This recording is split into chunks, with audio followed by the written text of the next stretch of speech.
What's good, y'all? Riley Beats here, and today I got a little bit of a story first. Lately, I've been feeling a little unmotivated with making beats, even though I'm making beats still. I'm just coming in with a little bit less motivation, and this kind of carries in perfectly to what I want to talk about today, and that's how to never get beat block, or at least how to stop getting beat block, or at least what I do to not get beat block. Because like I said, I'm still making beats out here, but I'm feeling unmotivated going in, and I'm finding the motivation throughout. So again, as I say all the time, if you could leave a like, comment, and subscribe, I would greatly appreciate that. You would greatly appreciate that. Community would greatly appreciate that. And it might make it so that you live forever. You never know, but there's only one way to find out. So let's get right into it.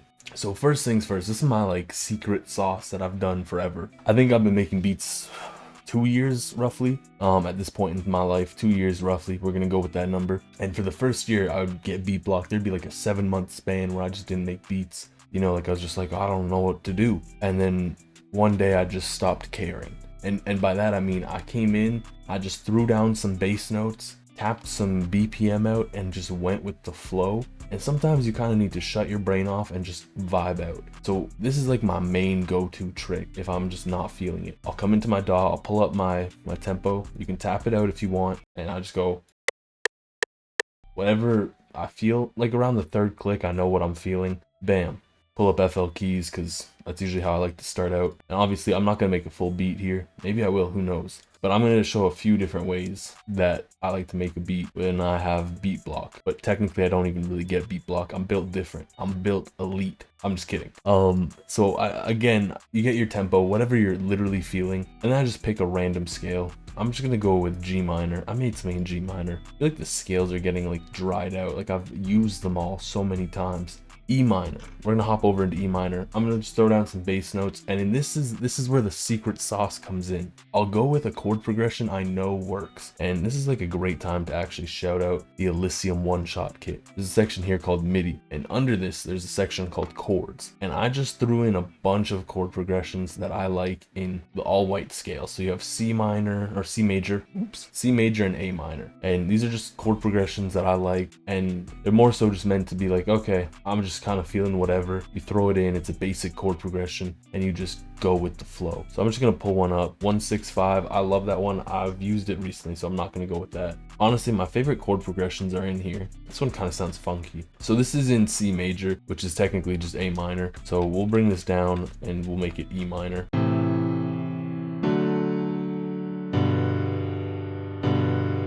So first of all, it's a little bit too low, so we're gonna bring that up an octave. And then from here, because again, I just have some pretty basic chords, I'm gonna start saucing this up, but I'm not too sure how. We're gonna throw in some sevenths, inversions, all that good stuff. And that's kind of where you want to go with at that point in time. Just take the chords you have. Again, you can start it with bass notes, whatever it is. You can even look up popular chord progressions. You know, like there's tons of information out there on popular chord progressions. There's entire websites dedicated to showing you chord progressions of songs. There's only 7 notes in a scale. You don't need to come up with a chord progression every single time. You can kind of look at similar songs that you like and be like, okay, I'm gonna use this chord progression just in a different scale. You could even do it in the same scale. It's up to you. So I'm gonna invert these. I'm gonna throw some sevenths in here.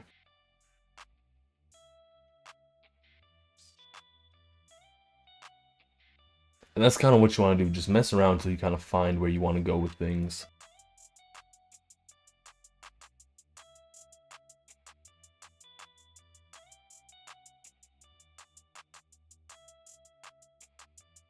This is another great point. I've said this too many times. If you aren't really feeling anything, kind of just hum over your melody, and you'll kind of come up with something real quick.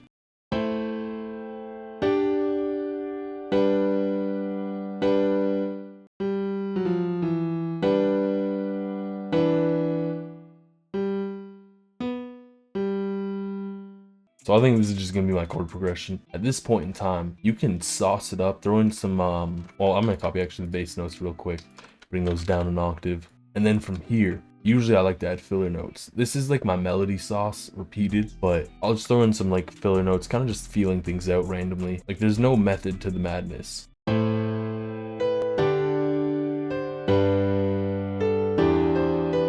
I'm gonna keep the filler notes pretty simple. I'm gonna come up here, and then this is kind of how you do the top line, or at least what I often do. A lot of the times I'll kind of try and hear where I want it to start. It'll usually start either on the first beat or the second beat for me, sometimes the third, sometimes the fourth, sometimes even in a different bar. It depends. But at this point in time, you know, you're not really feeling too motivated. You want to just kind of listen to it.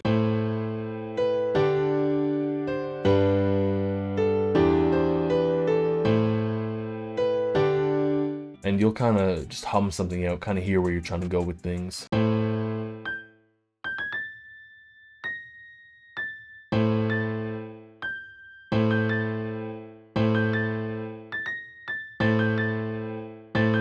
And if you can't hum anything out, like you can't come up with anything, this is something I just suggest. Literally just pick a note in the scale, depending what your chord is. So we have the 2 here. The 2 works with the 4 a lot of the time. So that's why I put the A here.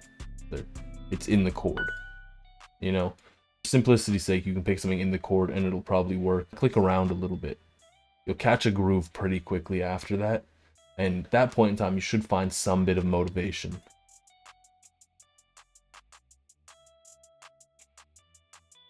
This is, I'm just gonna throw in that ABBC structure that I mentioned in a previous video. Pretty much that's just, we got your A section here, B section repeated, and then I'm gonna do a little C section.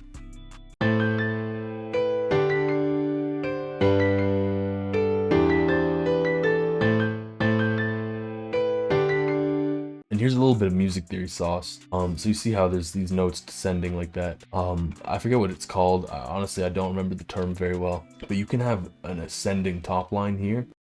And because you have this descending here, it creates like a nice little sound. I'll just play that.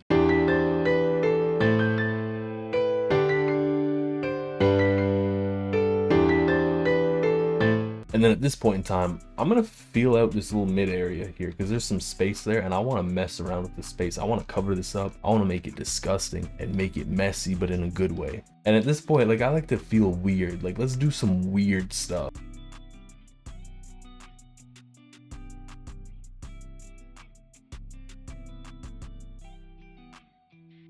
Again, we have this descending here, so I can actually do an ascension there and it'll sound pretty cool.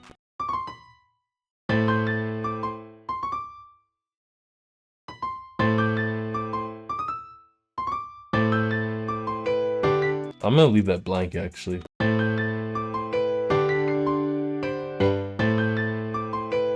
And then a little bit something to note or keep in mind is repetition's a big thing in music. It's a big thing in a lot of parts of life, but in music particularly, it's something that keeps the melody being catchy, keeps the drums being catchy. When you repeat something enough times, it gets stuck in someone's head and it helps make it catchy. It helps if it's good too, just keep that in mind. But if it's repeated and it's good, it's probably gonna end up being catchy. For example, if you just have like this one section just repeated over and it doesn't sound good, it won't work out. But if you have this one section and it's amazing and it only goes one time, people only want to hear that one time it goes, you know?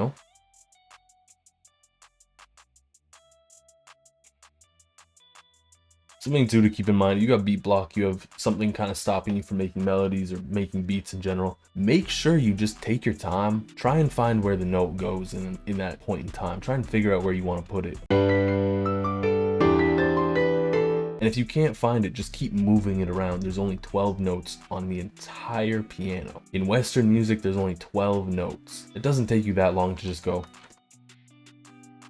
Only 7 of those notes are in key anyways, you know? So you have the time, you have 7 notes to check if that one note's feeling off. Then typically at this point in time, I would change the instrument. I'm actually gonna keep with the Elysium one-shot kit because I already have it open just for simplicity's sake.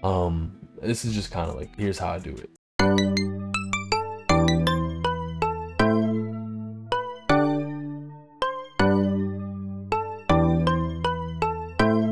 There's a cool bounce to that.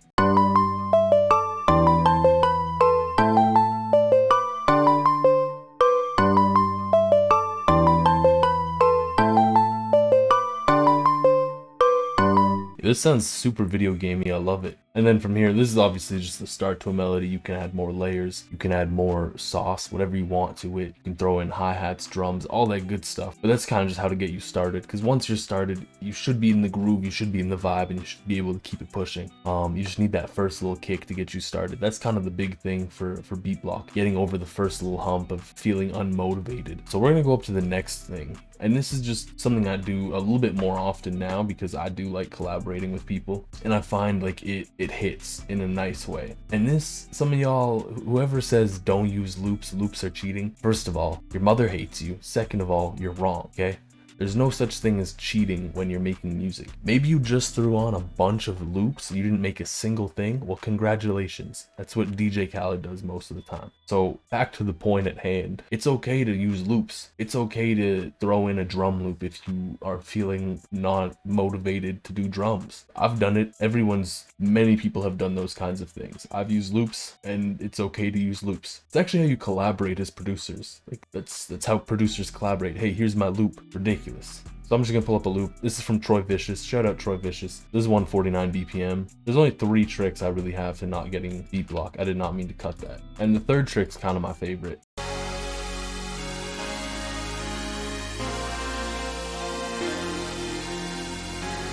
That goes hard. Troy Vicious makes the craziest loops. That man's a G. All right, let's just pull up some drums. If you're having difficulty just selecting sounds, just honestly pick up some random sounds, mess around, have fun. You know, you're making beats, you should enjoy it, have fun. What key are we in? Cool little trick you can do if you have a bass sample. Probably are aware of this. You can actually just open it in Edison, like this. So just go to it, right click, click on edit in audio editor.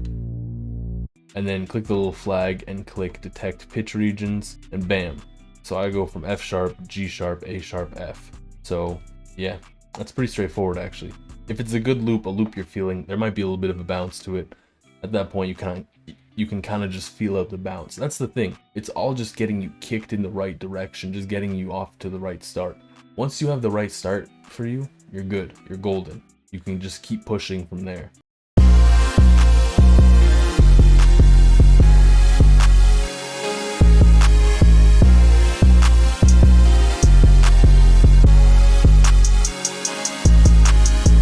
Bam. This is pretty much just a solid start to a beat already. There's a lot more you could do with it. There's a lot less you could do with it. And again, like, this is how you collaborate. And this is made by Tors and Troy Vicious, 2 of my homies. Like, I talk to these guys pretty much every single day. I text Tors. I talk to Troy almost all the time, you know? And this is just collaborating at this point. It's a great thing to do if you're feeling unmotivated or any kind of beat block, is just pull up a loop, collaborate with someone, get out there. And if you don't know where to find people to collaborate, or you don't know where to find loop, there's a lot of great sources like Looperman out there where you can get free loop. People post loops on Reddit, in Discord servers. Speaking of which, the Riley Beats Discord server, that's me by the way, the link to that is in the description. And there's a bunch of people who post loops. I love seeing people in the server collaborate. I've collaborated with a few of them in the server, and it's a great thing to do. It's a good feeling. So this brings me to my next point, and kind of a perfect segue. I actually collaborated with someone from the Riley Beats Discord server on this beat, and most of y'all probably know I make typically melodic stuff. I typically make sad melodies, you know, and like I mentioned earlier, I was feeling some kind of beat block, just kind of unmotivated with making beats for a little bit. And so something that you can do, and this is a great thing you can do, is get out of your comfort zone. Try and do something new, try and do something different. You know, these fresh ideas, these fresh feelings of, wow, this is cool, it's unique to me, it's new. That inspires, you know, it gives you this new sense of, I'm gonna make something I like, you know?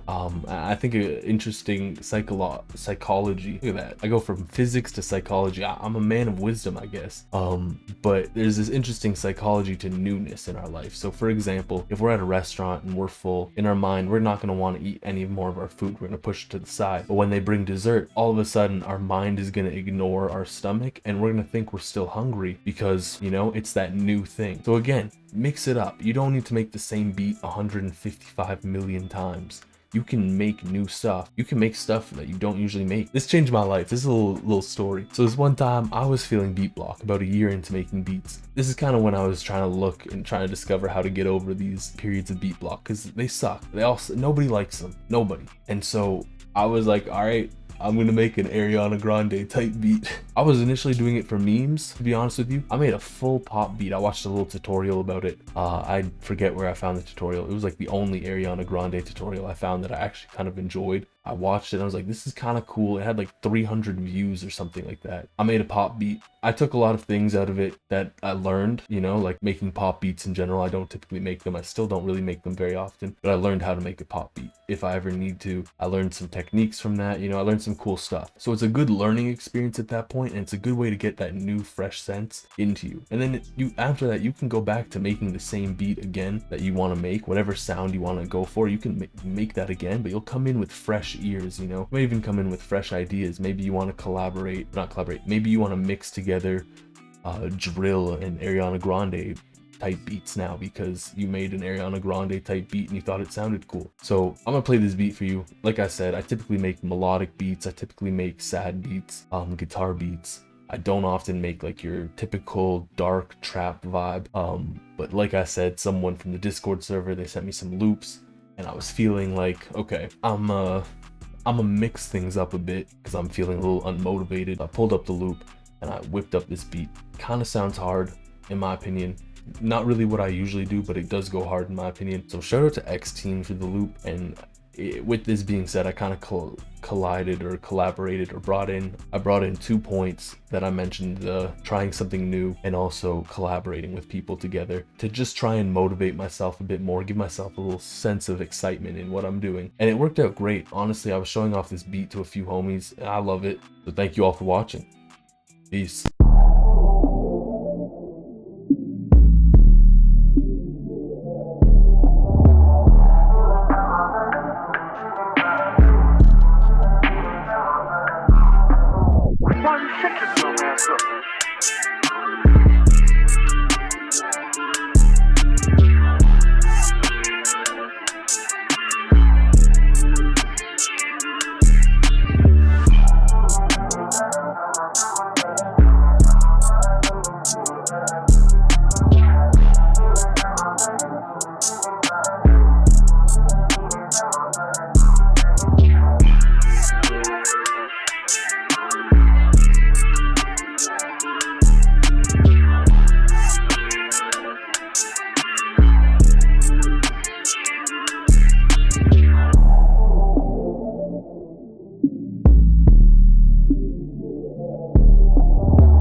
By the way, my shirt says "Be Cool," but it's like a brand, okay? My girlfriend was making fun of me for that because my shirt says "Be Cool." It's a brand, okay? Okay, it's a brand. Thank you.